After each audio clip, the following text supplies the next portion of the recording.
सच्चिदानन्दरूपाय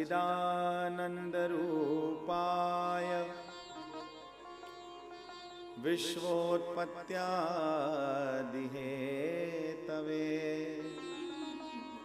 तापत्रयविनाशाय श्रीकृष्णाय वयं नुमः।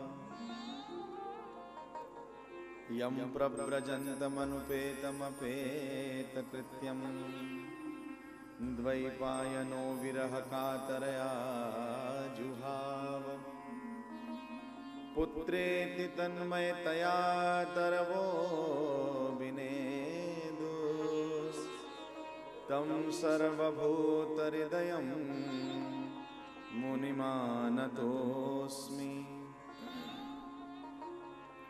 दो श्लोकों में मंगलाचरण किया गया है। भगवान कैसे हैं? वैष्णवों, भगवान है सच्चिदानंद स्वरूप, भगवान है सतघन चितघन आनंद। सच्चिदानंद कहलाते हैं ठाकुर जी, लेकिन इसमें तीन बातें हैं, सत चित और आनंद। इन तीनों का समावेश होगा तो बनेगा सच्चिदानंद। हे प्रभु, आप सच्चिदानंद हैं तो तीन गुण क्या हैं आप में? अच्छा, ये जो श्लोक है ये 9 तत्वों के अधिष्ठात्र देवता की आराधना की जा रही है। वो 9 तत्व विशेष कौन कौन से हैं भगवान के गुण देखिएगा। भगवान है सत्य, परमात्मा सत्य है, शाश्वत है, नित्य है, इसलिए भगवान कहलाते हैं सच्चिदानंद, सत्य है। चित कहते हैं प्रकाश को। ठाकुर जी को किसी प्रकाश की आवश्यकता नहीं, भगवान स्वयं प्रकाश प्रदाता हैं, सबको प्रकाश दे रहे हैं, सबके जीवन में प्रकाश कर रहे हैं। और महाराज भगवान है आनंद स्वरूप। और देखो, सच्ची कह रहा हूं, आनंद जो है ना वो बाह्य वस्तु नहीं है। बाह्य सुख से आनंद नहीं मानना, आनंद अंतःकरण का विषय है।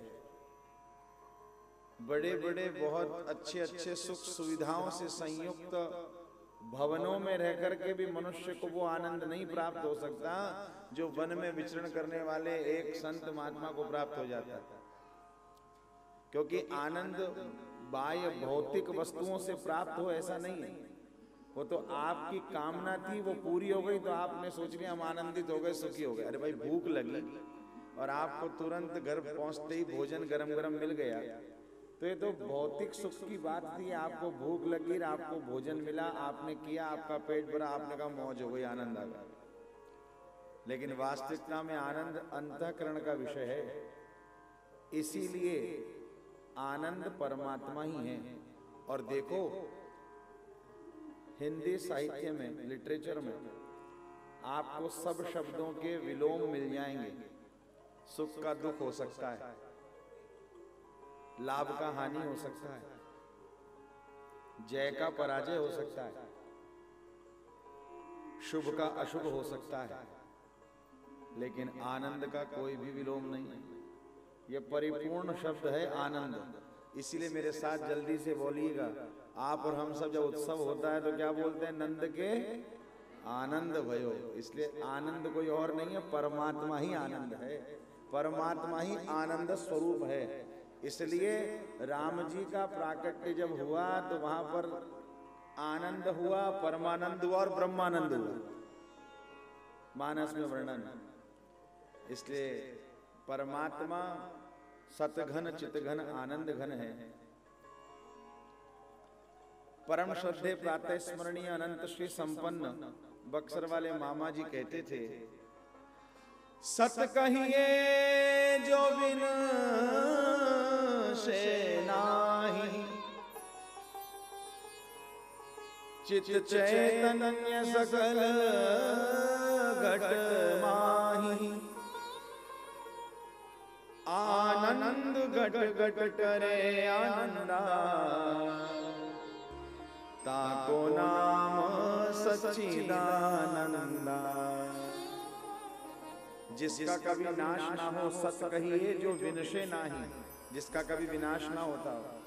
चित चैतन्य सकल घट माही, घट घट में परमात्मा विद्यमान है। और आनंद घट घट करे आनंदा, वही घट व्यापी परमात्मा सबको आनंदित कर रहा है। इसलिए ताको नाम सच्चिदानंदा। और बाकी संसारियों की स्थिति क्या है? कोई तन दुखी, कोई मन दुखी, कोई धन बिन रहत उदास, थोड़े थोड़े सब दुखी, पर सुखी राम के दास। जो ठाकुर जी की शरण लिया है, वास्तविकता में बंधुओं वही सुखी मिलेगा। उसके जीवन में चाहे तन का कष्ट हो, चाहे मन की व्याधि हो, और चाहे धन का अभाव हो, लेकिन फिर भी यदि उसने ठाकुर परब्रह्म परमात्मा सच्चिदानंद स्वरूप श्री कृष्ण की शरणागति ले ली है, तो वो आपको जीवन में परम सुखी मिलेगा।